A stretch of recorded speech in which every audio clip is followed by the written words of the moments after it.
BotaTrac here, and today we are going to do the first of a two-part series. We are going to install a top and tilt kit on the L2501. We're going to get started by installing the tilt cylinder here. We're going to install a check valve to keep that cylinder from drifting, and I'll go over how all that goes.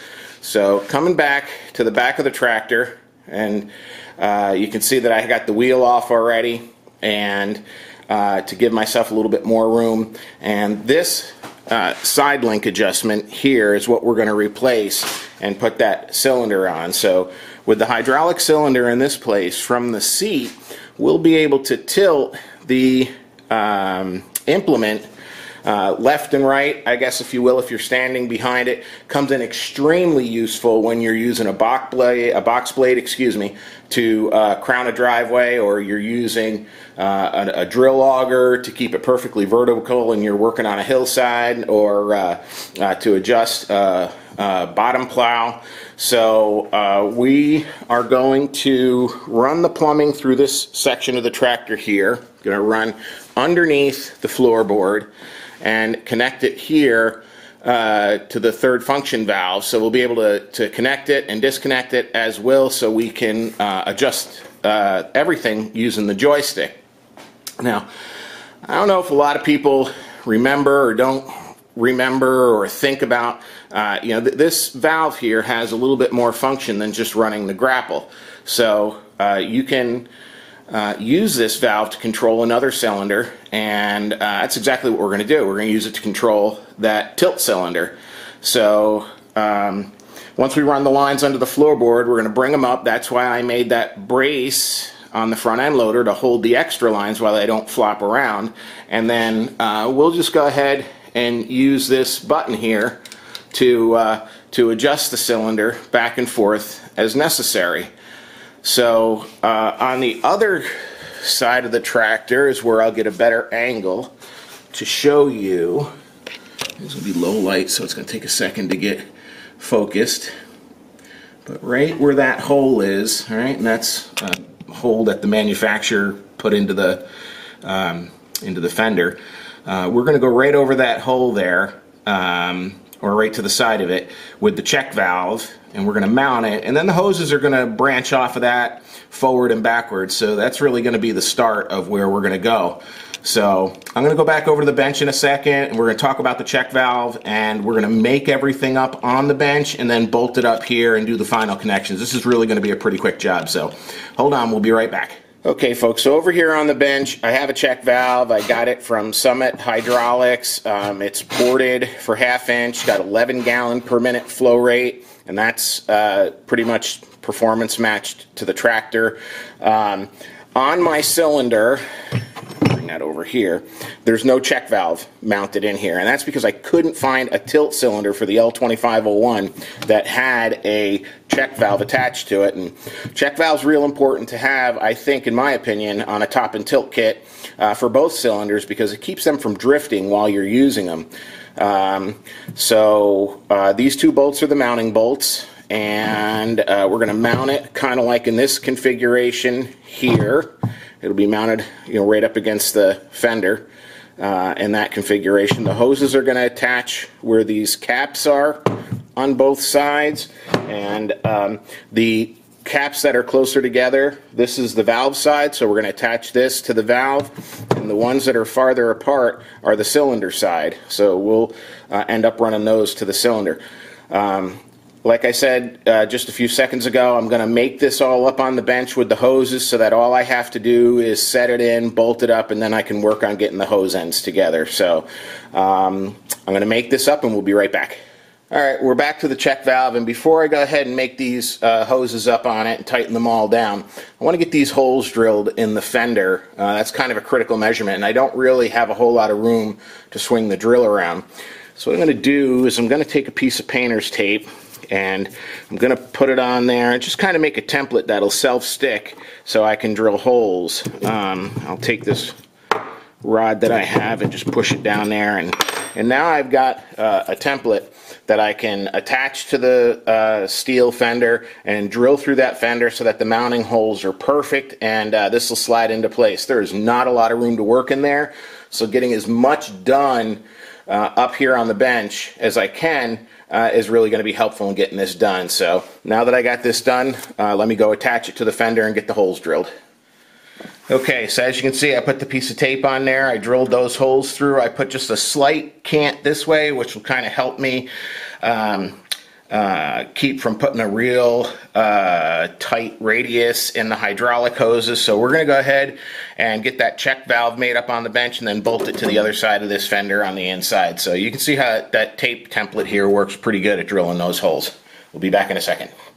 Alright, I've talked about this in other videos, and before I start making everything up, this is a Teflon paste, and this is the Teflon paste that we're going to use to seal the threads where the hoses are going to thread into. I see guys use Teflon tape, and that is a tragedy. That's an accident waiting to happen because those little pieces of tape can get off and get pushed through your system, and yeah, maybe the strainer will pick them up, but there's just no need to hope for good luck.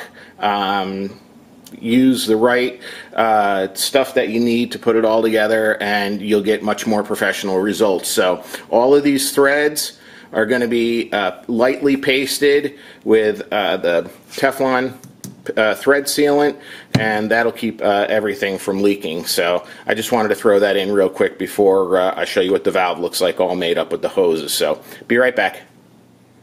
Okay folks, so the check valve is now all made up. The short lines that you see here, these are going to attach to the bulkhead, and the longer lines that are running across the floor, those are going to go underneath the machine and connect to the third function valve. Let me take you over to the tractor and show you what the bulkheads are and where they're going to connect.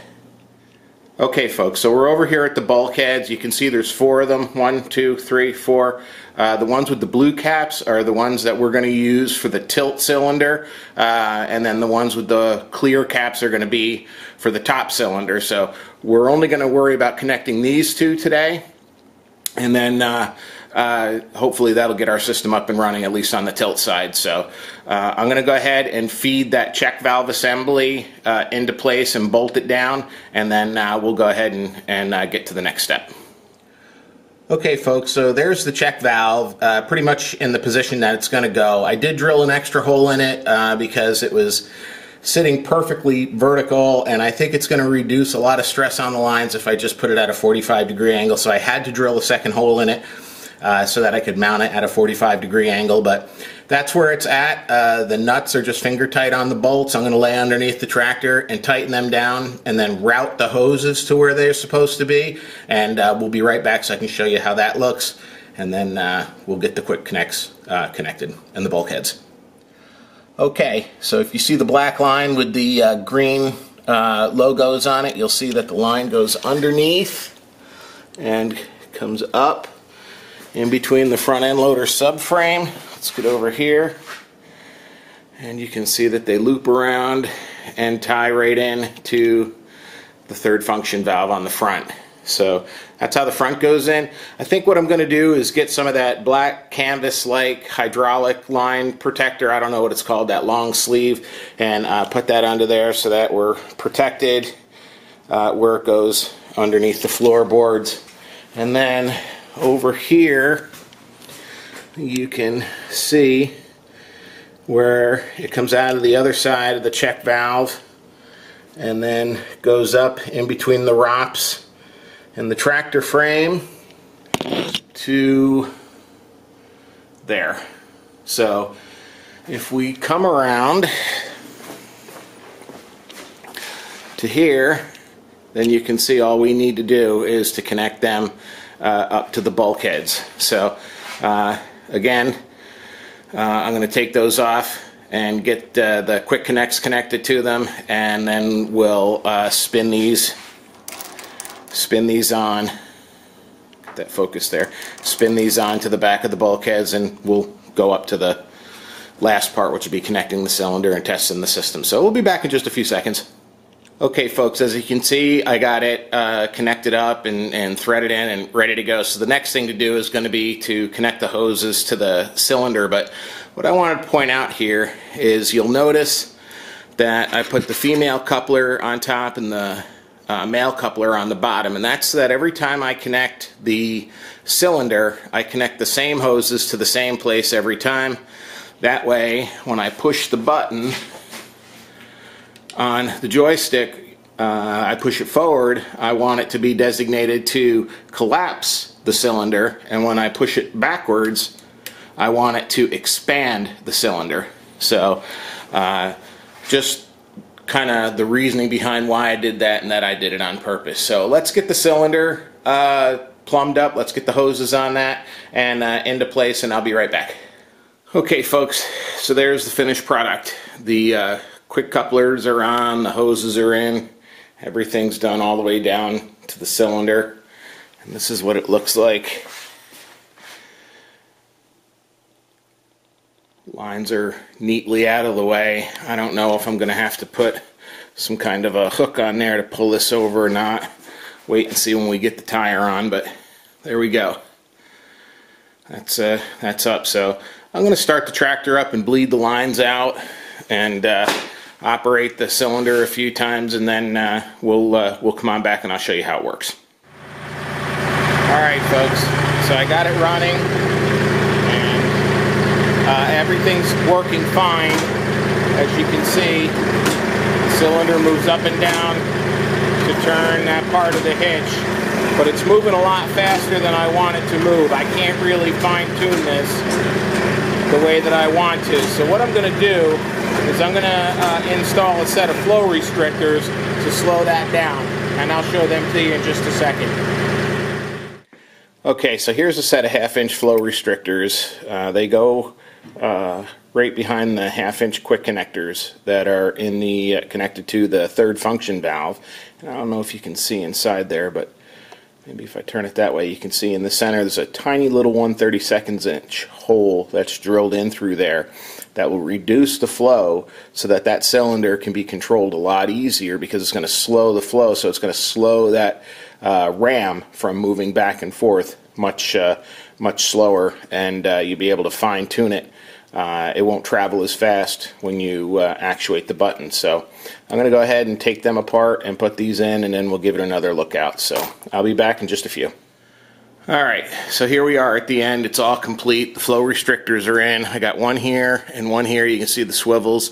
1/32 inch piloted orifice through there, so it slows that hydraulic fluid down low enough so that the electric switch will maintain a tremendous amount of control and adjustment over the cylinder. So let me get it started and we'll show you exactly how it works. So now when I push the switch, I'll have a tremendous amount of control over that ram moving. See how nice and easy and smooth that is?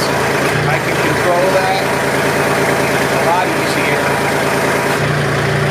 with those restrictors in. So that's it folks. Thanks. If you like this video, hit subscribe, leave me your comments. Good luck and Godspeed. BotaTrac out.